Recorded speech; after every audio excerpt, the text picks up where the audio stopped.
Olá, estamos aqui para mais um encontro, para mais uma aula da disciplina Antropologia e Educação. E aproveitando de novo para afirmar, apontar que no material, na nossa plataforma, a Antropologia e Educação, o material está colocado como Antropologia 1. Tudo bem? Tudo bem, então.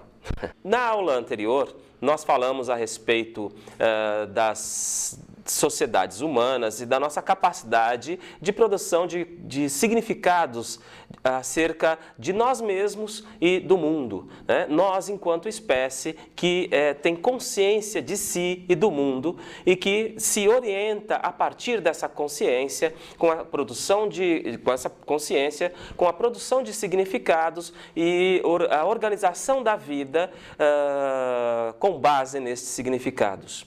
Colocamos também a importância, a relevância e a existência de diferentes formas de conhecimento. E que o conhecimento científico, embora seja fundamental e seja foco de nossas discussões, o conhecimento científico é entre outras formas de produção de conhecimento. Pois bem, neste momento, estamos como objetivo situar a antropologia enquanto disciplina técnica científica no quadro da ciência ocidental. Vamos lá, então. A partir do século XVI, XVII e com mais força no século XVIII, diversos conhecimentos elaborados por pensadores gregos, mesmo conhecimentos equivocados, ainda permaneciam como dogmas na sociedade ocidental. A partir do século XVII, estes certos dogmas estabelecidos pelos gregos na sociedade ocidental, particularmente na Europa ocidental, passaram a ser questionados. Como, por exemplo, a ideia da abiogênese de Aristóteles, que entendia que os seres nasciam, pois seus germes já teriam uma existência na natureza. Da mesma forma, também, uma outra ideia que existia como uma verdade absoluta e que não era questionada e que foi questionada e desconstruída a partir de então enquanto verdade, foi a ideia da queda como resultado da natureza do objeto. Nesse sentido, Aristóteles pensava que a flecha, ao ser lançada, ela alcançava o corpo do inimigo por conta do corpo do inimigo, desse processo da flecha chegar ao corpo do inimigo, ser um processo da própria natureza da flecha. Nesse sentido, que se afirmava a queda como natureza do objeto flecha e de tantos outros objetos. E aí a gente poderia brincar com esta afirmação e fazendo analogia com outras, mas só fica aqui como exemplo para nós pensarmos alguns dogmas que permaneciam ainda até pelo menos o século XVII e que passaram a partir de então com a produção mais científica, a busca de observação, experimentação e análise, passaram a ser questionados. Até a Renascença, a Igreja manteve o controle sobre a produção do conhecimento, inclusive com o uso da força.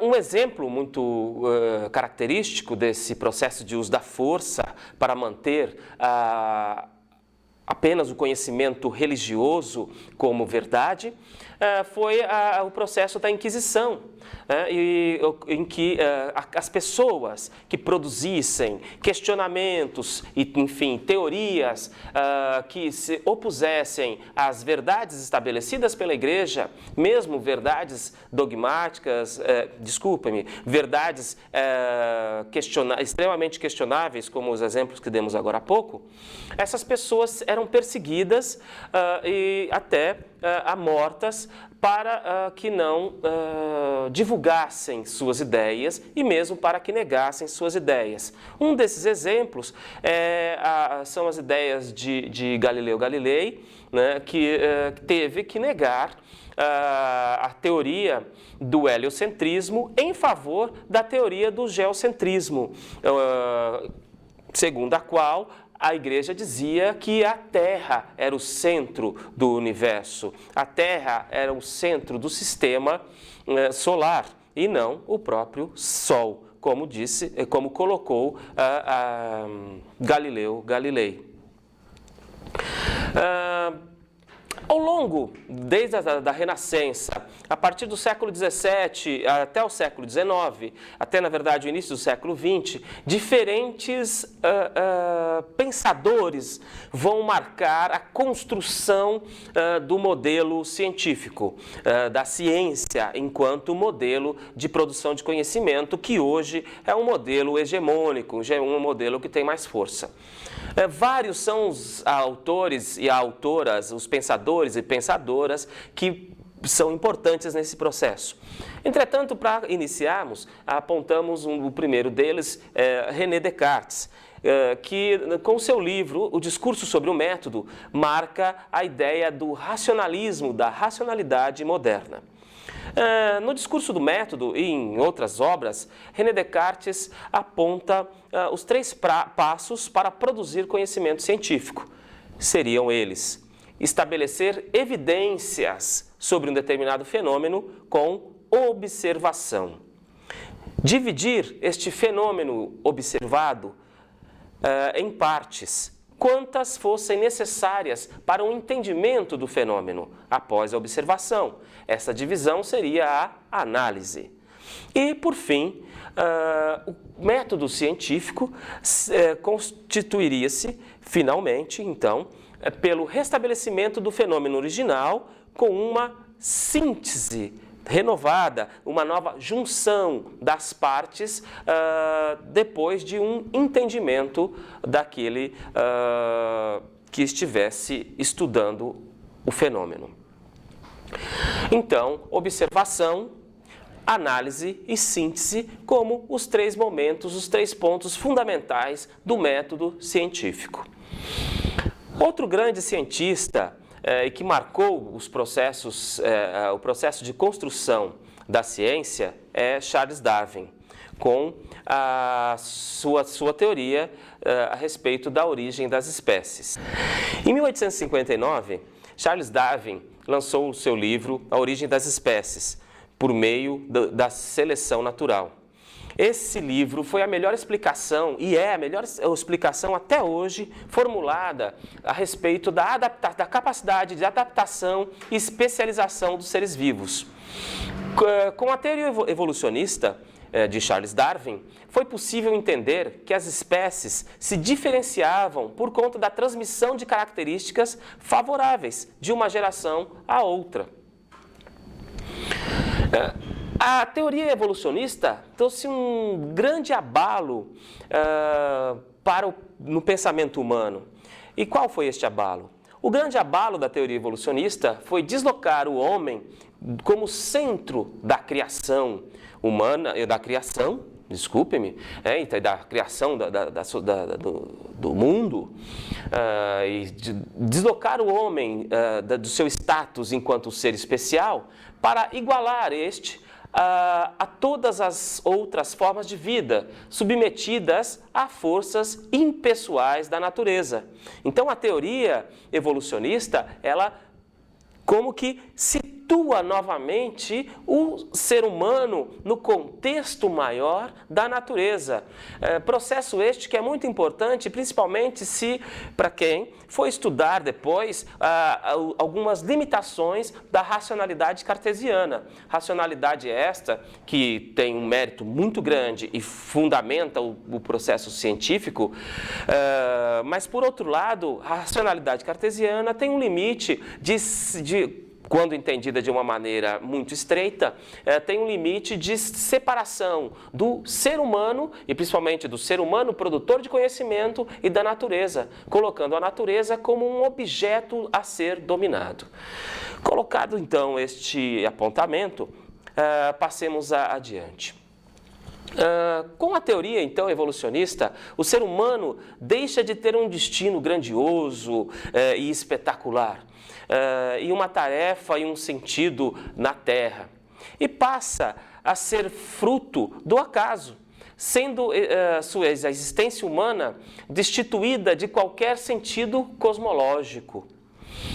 Supera-se o racionalismo cartesiano, como tentei apontar anteriormente, e o cientificismo, principalmente dos séculos XVIII e XIX, o cartesianismo situado no século XVII. Outro cientista de destaque na constituição do conhecimento científico foi Sigmund Freud. Freud, este que mostrou que o consciente e a razão nem sempre estavam e estão no centro de nossas decisões, como se colocou no pensamento racional do cientificismo do século XIX.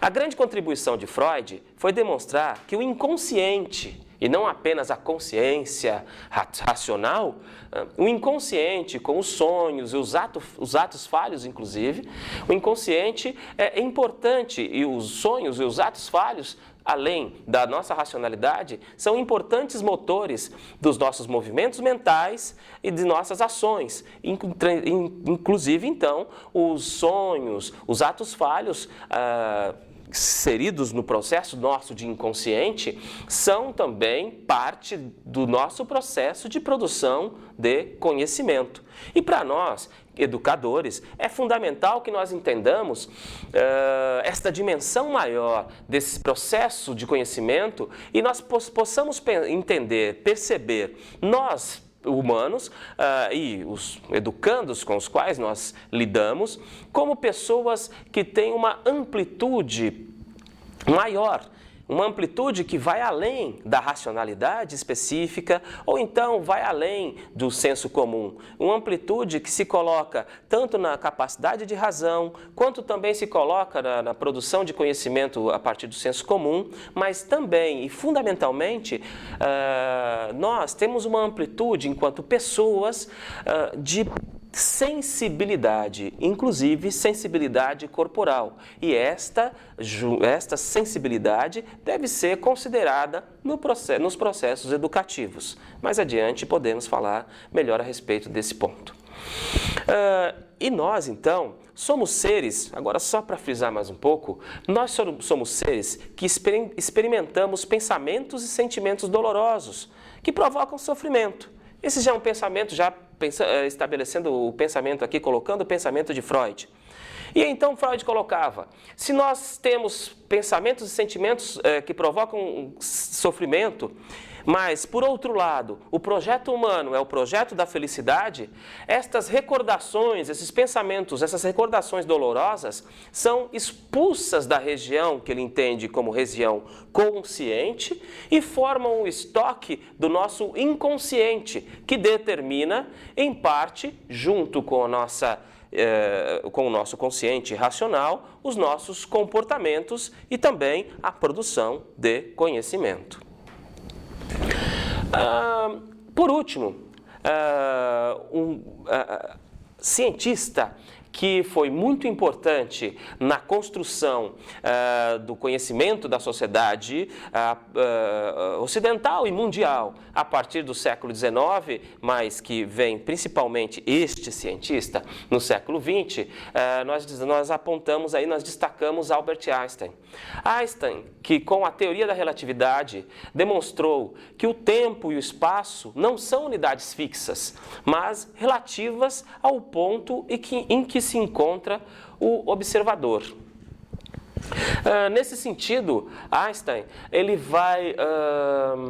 é muito importante não só pelas possibilidades de utilização da energia, inclusive da energia atômica, que passou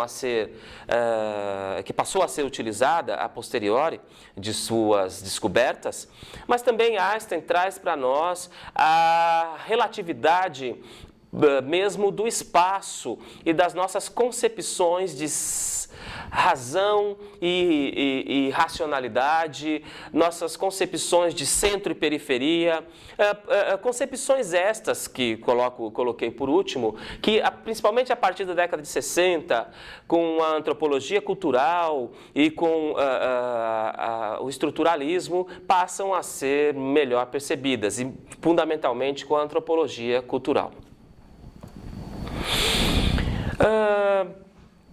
Dando sequência à nossa discussão, vamos agora fazer uma breve relação entre as ciências naturais e as ciências sociais. Ciências sociais estas onde se situa a antropologia e a educação, aí, particularmente a nossa querida pedagogia.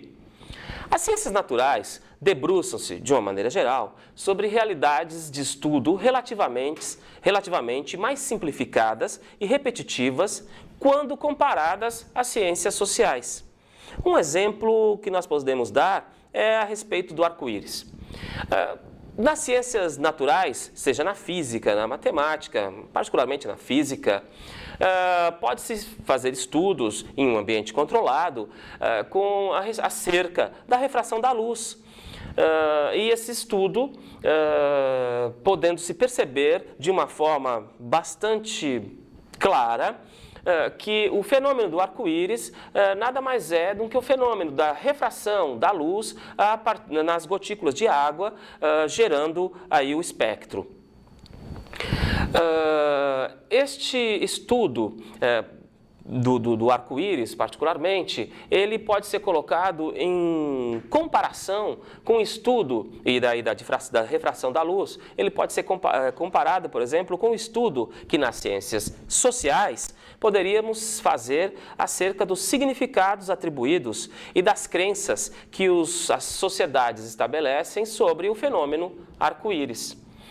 E aí vamos então. O cientista natural que estuda o arco-íris estabelecerá com ele uma relação sujeito-objeto unilateral, onde o arco-íris ele é pura e simplesmente um objeto, de forma mais restritamente falando, o arco-íris ele aparece como um objeto de estudo, um objeto que, entre outros aspectos, nunca questionará o cientista, por exemplo. Para os cientistas sociais, de um lado existe o sujeito ativo da pesquisa, mas do outro lado existem também os sujeitos ativos de pesquisa, em uma relação sujeito-sujeito bilateral, de mútua intervenção. Se por um lado, nas ciências exatas e biológicas, e particularmente na física, no exemplo do arco-íris, o fenômeno da refração da luz é estudado e o próprio arco-íris estudado, os fenômenos que compõem o arco-íris que são estudados, se por um lado eles não questionam o cientista e não levam a grandes questionamentos do cientista em relação ao seu ofício, já para as ciências sociais, as pessoas e os grupos sociais estudados, eles farão questionamentos, a começar pelo próprio caráter do estudo que o cientista social realiza com estas pessoas. Então, no caso do cientista que estuda os significados que as pessoas atribuem ao arco-íris, por exemplo, este cientista será questionado por estas pessoas estudadas. E aí, como fica a ciência, especificamente no quadro das ciências humanas? E qual ciência, né? A antropologia, essa ciência que é o nosso objeto específico agora de estudo. Antropologia esta que agora é o nosso objeto de estudo, para nós pensarmos de maneira com mais base, para nós pensarmos com mais possibilidades na relação entre a produção de conhecimento e o processo educativo. A antropologia, em linhas gerais, é o estudo do ser humano em seus mais diferentes aspectos. A antropologia parte do princípio da alteridade, que passa pela questão humana fundamental do estranhamento. Uma afirmação que se atribui a Heródoto, grego, a respeito do estranhamento e da alteridade. Dizia ele: todos nós, sem exceção, pensamos que nossos costumes nativos, nossos próprios costumes e a religião em que crescemos são os melhores. existem uma multiplicidade de evidências de que este sentimento é universal. Pois então,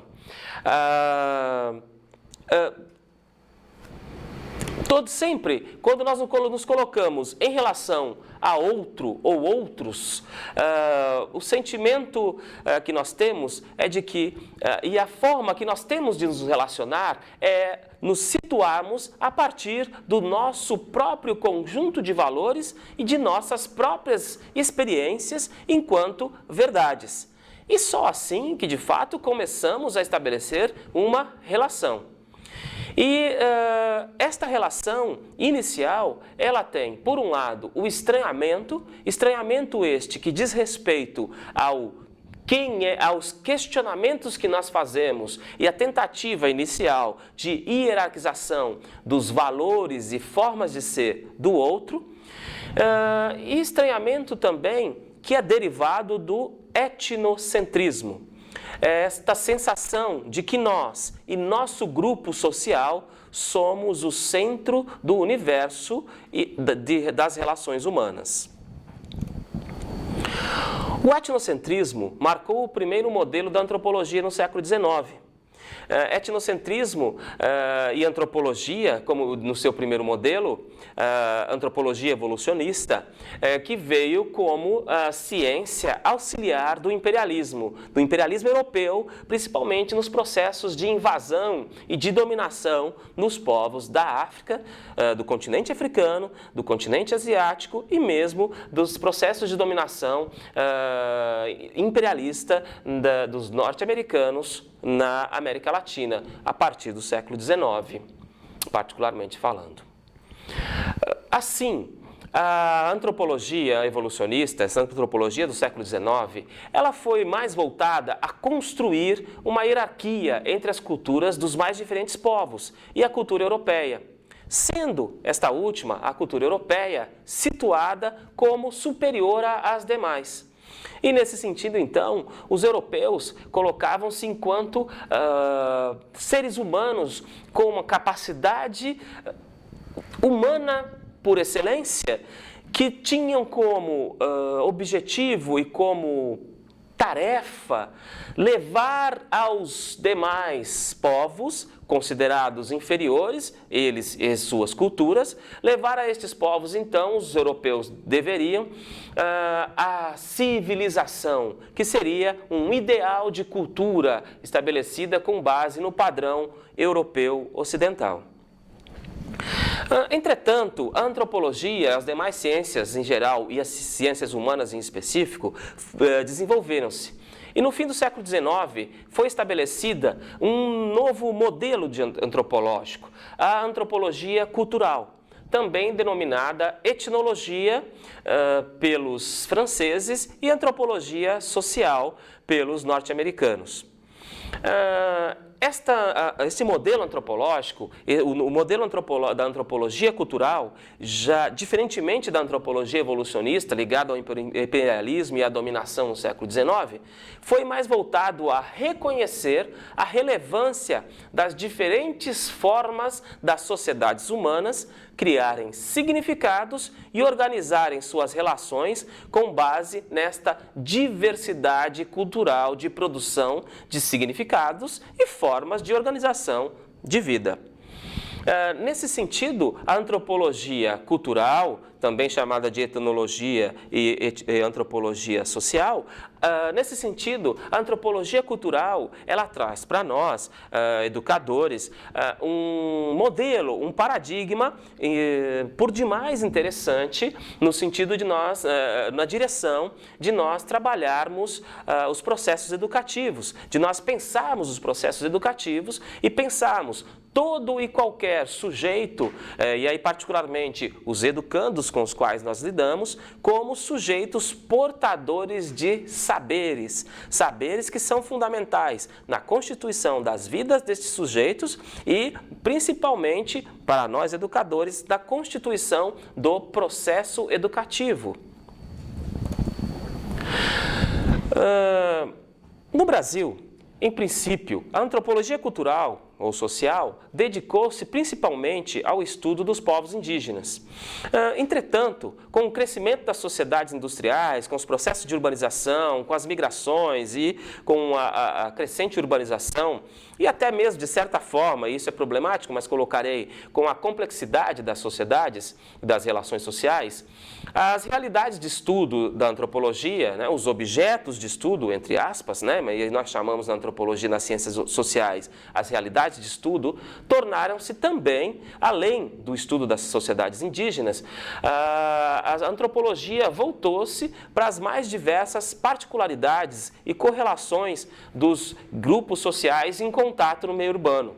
E daí a antropologia vai estudar relações de gênero, vai estudar relações étnico-raciais, populações negras, populações indígenas também, mas no meio urbano, vai estudar a própria antropologia urbana e outros exemplos mais. A antropologia, além dessas particularidades de objetos de estudo, de realidades de estudo, reafirmo aqui, a antropologia ela vai desdobrar-se em diferentes especialidades. E, basicamente, as especialidades da antropologia são 3. A arqueologia, que é mais voltada ao estudo dos vestígios materiais das sociedades antigas, para que se possa entender as formas de vida destas sociedades. A antropologia biológica, que é o estudo das transformações da espécie humana e de nossos antepassados hominídeos. E, por fim, o terceiro desdobramento da antropologia é a antropologia cultural, no sentido mais amplo, que se dedica ao estudo detalhado de cada cultura humana, procurando conhecer e associar os detalhes de uma sociedade em particular. Feitas estas colocações e esses apontamentos, nós estamos aqui chegando ao fim de mais esse encontro, de mais esta aula. É importante, então, nós pensarmos que a antropologia é uma das ciências humanas, pensarmos na diferenciação das ciências humanas e sociais com as ciências naturais, e aí exatas e biológicas, e também pensarmos principalmente na importância de lidarmos com a alteridade e superarmos os processos de etnocentrismo e de estranhamento, que são naturais e fazem parte dos nossos processos de relação, entretanto, precisam ser superados para que possamos estabelecer uma relação mais dialógica nos processos em geral de nossas vidas e especificamente nos processos educativos. Dito isto, colocamos aqui que na próxima aula abordaremos o conceito de cultura e demais conceitos que constituem a base da antropologia e também dos processos educativos da nossa querida pedagogia. Muito obrigado e até mais.